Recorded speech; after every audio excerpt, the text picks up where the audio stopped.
It's eating time. Dinengdeng with white rice. Mangantayon kakabsat. Iti dinengdeng kan indapoy.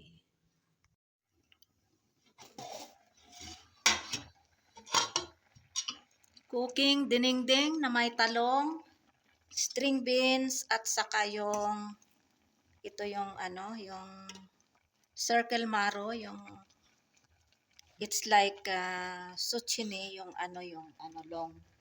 long marrow. So nilagyan ko ito ng bagoong isda. Yung bagoong isda na homemade. And then nilagyan ko din ng konting luya, bawang, sibuyas, kamatis, yung cherry tomatoes. Ayan, walang sahog. So gagawa ako ng kukuha pala ako ng ampalaya leaves sa labas. Haluan ko ng konti. Ito pala yung aking ipapadala sa Rawalpindi, bound to Rawalpindi kay Aisha Jawed. Ito yung J1 garlics ito at saka native na garlics.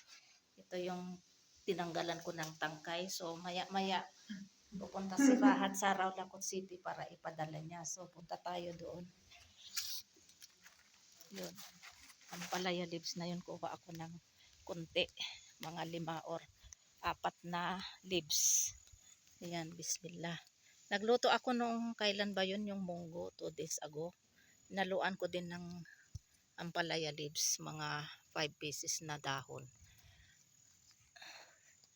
Yung yung hinalo ko na na talong ay binili ni Fahad sa sa bazar. Kasi yung talong namin doon sa baba ay mga 2 to 3 days pa siguro ma-harvest. At saka yung patola. So tama na ito.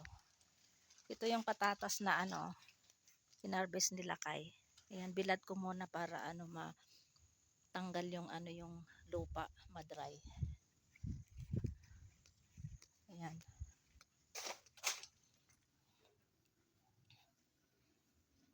So hugasan natin ito. Cooking dinengdeng Ilocano na favorite. Yan, ito ilagay ko na yung ampalaya.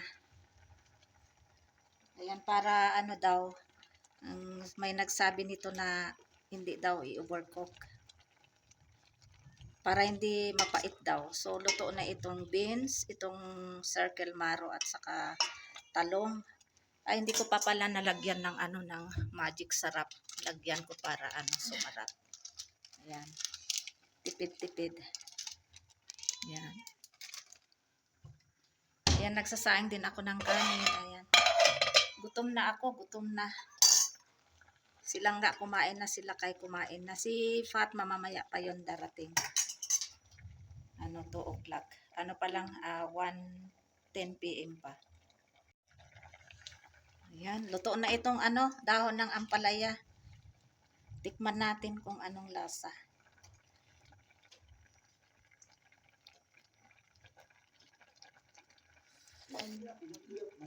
Oh, wala. Ang sarap. Nagimas nga dinengdeng o rewan sagpaw na. Hindi naman mapait itong dahon ng ampalaya. So turn off na natin itong flame. Luto na ito. At saka itong kanin na lang ang ang hintayin ko. Kasi itong dinengdeng gusto din ni Fatma. Siyempre, pag may dinengdeng may kanin. Kaya magsasaing ako ng kanin, konting kanin. Ayan.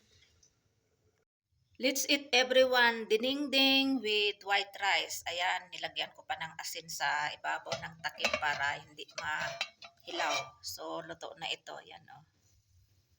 Ayan, kain tayo ng lunch.